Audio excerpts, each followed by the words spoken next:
Ladies and gentlemen, please welcome to the stage ELFA Chairman Bill Verhelle.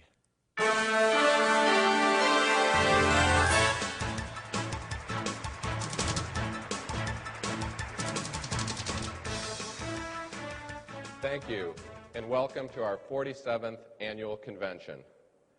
It's a pleasure to be here in New Orleans with Ken Benson and the ELFA staff, who have done an outstanding job organizing this event. I'm delighted to have so many of you with us for what promises to be an exceptional conference. As I stand here today, I feel a tremendous sense of pride. It's an honor to have chaired this association for the past year, and I'm grateful to all of you for giving me that opportunity. And to Ken and to the ELFA staff for their support. I'm also very proud to be a part of the equipment finance industry. We provide a critical service. We help companies grow, and by doing so, we create new opportunities for millions of people in communities throughout the United States and throughout the world. We are fortunate to have over 50 international attendees with us here today, and we'd like to extend a warm welcome to each of them. I've been fortunate to travel to visit several of our sister trade associations around the world, and I received an exceptionally warm welcome everywhere I went. During the next 2 days, please be sure to help welcome our international guests to this conference. As I speak with members from all over the world, financing all types of equipment for all types of commercial borrowers, it's apparent just how diverse an association we are. Yet despite our differences, we share professionalism, a belief in transparency, and a commitment to providing professional business practices which preserve the public trust. And we share a desire to give back to the communities in which we operate. These common values are the values of the ELFA. We took our commitment to community to a new level yesterday at the Hurricane Recovery Project. Many of you helped St. Bernard Parish Department of Recreation in their efforts to rebuild. Muhammad Ali once said, "Service to others is the rent you pay for your room here on earth." Well, we're an association that knows something about rent. And based on the generosity of both time and money invested yesterday, it's apparent that ELFA members know something about service to others as well. Like everyone in this room, I'm proud to be a member of the ELFA. Under Ken Benson's leadership over the last 3 years, this association has worked hard to support our industry and to help our members succeed. At this moment, the economy is severely challenged. Dramatic changes are occurring each day, and the ELFA has never had a more critical role to play. An important responsibility of this association is to tell our story in Washington, D.C. and throughout the world. The ELFA works behind the scenes to ensure that your interests and the interests of your employees and your customers are protected. As regulatory matters are being considered, the ELFA informs legislators about the inner workings of our industry and the realities of our marketplace. And in addition to the association's important work in Washington, ELFA staff members are consistently monitoring state and local governments in hundreds of jurisdictions throughout the country. This role is especially important during this year of financial turmoil and change. This period of turmoil in the global financial system has also made self-regulation, sound business practices more essential than ever. As a large, diverse, and critically important industry, we share a great responsibility. The ELFA understands that responsibility and urges self-regulation, prudent business practices, and financial transparency. The performance of this $600 billion per year industry stands in stark contrast to the problems recently revealed elsewhere in the financial system. For nearly half a century, this association has contributed to the stability and health of the commercial equipment finance industry in the United States. The recently updated Code of Fair Business Practices is an example of the way this association has been determined to lead rather than follow industry developments. Ken Benson will be talking to you in more detail about the ELFA's accomplishments and challenges during this remarkable year, and I don't want to steal his thunder, but I do want to acknowledge the ELFA's effective work in the areas of industry communication, advocacy, professional development, and best practices. I'd like to ask Ken and the ELFA staff to stand. Please join me. Please join me.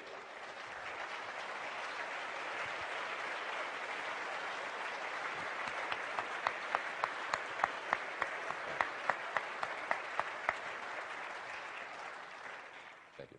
We go forward. I'd also like to briefly recognize the board and the officers. The ELFA's Officers and Executive Committee met in August to evaluate the ELFA's current strategic plan. Out of that meeting came a report assessing the association's programs and services. I'd like to highlight a few of the recommendations from that report. First, it was recommended that the ELFA develop new technologies for improved communication, which is at the core of the association experience. Face-to-face conferences and meetings will always have their place, but our members also need faster, more cost and time-effective access to industry and association information. Social networking and virtual meeting technologies may hold promise for facilitating and enhancing connections between members. 2 days ago, the board approved formation of a subcommittee headed by Cam Kruger to evaluate and recommend new technologies to improve member communication. Another recommendation was for the ELFA to further expand its state government affairs capabilities. As state tax issues and industry regulation become increasingly complex, our members need additional support in this area. Saturday, the board approved the creation of a state government affairs council to provide increased state tax and regulatory service to member companies. A third recommendation was for the ELFA to continue to improve and better utilize the Business Council steering committees. These groups execute much of the day-to-day business of the association and provide critical information about marketplace changes and member needs. One of my personal goals as chairman was to improve these 5 ELFA Business Council steering committees. They are small ticket, middle market and independent, financial institutions, captive and vendor finance, and service providers. As I suggested last year in Orlando, these committees have the potential to do far more valuable work for the association, and they have the potential to play a much greater role in the governance. Last year, we changed many aspects of the way these business councils come together and operate. We conducted our first annual business council meeting in Washington, D.C. in February. And just yesterday, we conducted our first joint meeting between the business councils and the board here at the hotel. I believe the steering committees provide an important forum for volunteers to help this association better serve you. And they will also provide a forum for member staff communication. Ken Benson and the incoming ELFA chairman, Jim Ambrose, have been instrumental in implementing these improvements, and they have thoughtful plans to further advance the Business Council steering committees in the coming year. Although the ELFA has a staff of 25 dedicated full-time professional employees, member volunteers complete much association work. If you're looking for an opportunity to become actively involved with this great association, I encourage you to consider becoming involved with the Business Council steering committee. There are also important volunteer committees based on specialty. For example, the ELFA has professional groups for accountants, lawyers, credit and risk analysts, human resource professionals, tax professionals, and those interested in government affairs. These groups all play an important role in the enrichment of our industry. Whatever role or position you hold in your company, you can make a difference as an active volunteer in this association. If you volunteer, and if you have the experience that I did, no matter how much you invest, you'll get 10 times more back in return. You'll also make connections with industry leaders and policymakers that are making a difference in the equipment finance industry.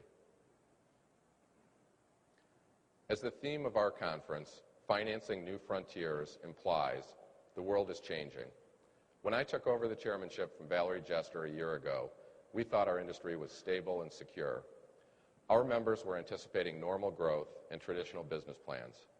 None of us anticipated the consequences of the mortgage crisis that triggered the global credit crisis and the unprecedented shakeout among member firms.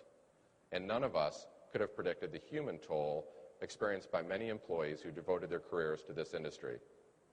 So, how do we shape our future? First, by facing the challenges head-on. Change generates fear, or at the very least, discomfort. But we can't let fear drive our business or our industry. Our economy is cyclical, and it will rebound. Charles Darwin said, "It's not the strongest of the species that survive, nor the most intelligent, but those most responsive to change. Most people in this room have lived through multiple regulatory changes, tax law changes, accounting rule changes, changes that some claimed would diminish our industry. But they were wrong, because the product we provide is not an esoteric financial invention. The product that we provide is not an overly complex financial instrument that never even existed in prior decades, nor is it a product that society can live without in the future. Lending, specifically equipment finance, is a critical component of every developed economy, and it's unimaginable that it won't continue to exist in the future. Therefore, our challenge will be to get back to work and to continue doing what we've always done, to build better businesses, to invent more efficient distribution models, to devise better ways to service our valued customers, and in doing all this, we ensure our contribution to the industry and to the global economy.